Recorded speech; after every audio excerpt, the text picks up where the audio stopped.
Good afternoon everyone. Finally, we're here today sa turnover sa among house for sale, and I'm happy to tell you that I'm one of the owners of this house. And if you're interested, I'll tell you the details and all the specifications, payment amount and whatsoever later. So for now, let's have a quick house tour sa kaning 3-bedroom, 2-toilet and bath house.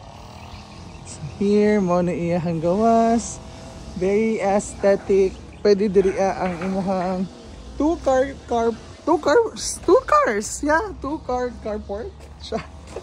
Pwede 2 sedan, pwede siya SUV. Lako, no? Gwapa ka ayo, no? Grabe ka, gwapa yun. Dali pwede mag-landscaping, pwede mag-garden, no? So upon entering, glass door siya.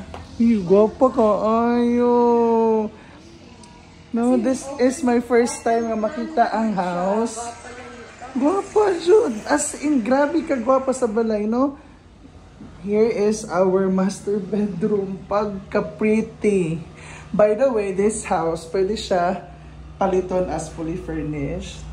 So, money ang iyahang CR sa master bedroom. And then, diriya ang dining area.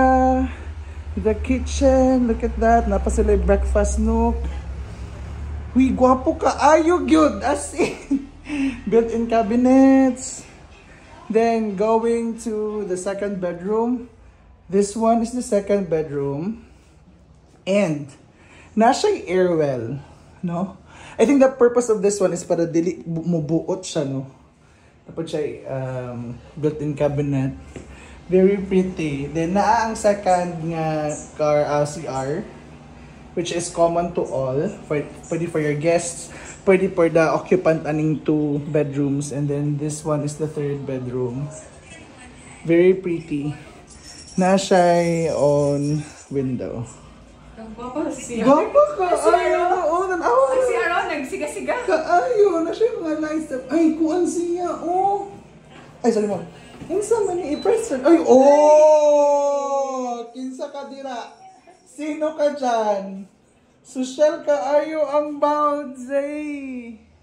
Then pag ani diri sa likod, you still have areas nga pwede nimo improve. You can use this as your laundry area, service area, dirty kitchen, and whatsoever. So, this is now open for selling, for increase in reservations. Do not forget to send me a message today. Just for a proof na naangipan si permit, and I'm one of the owners, Cyrus.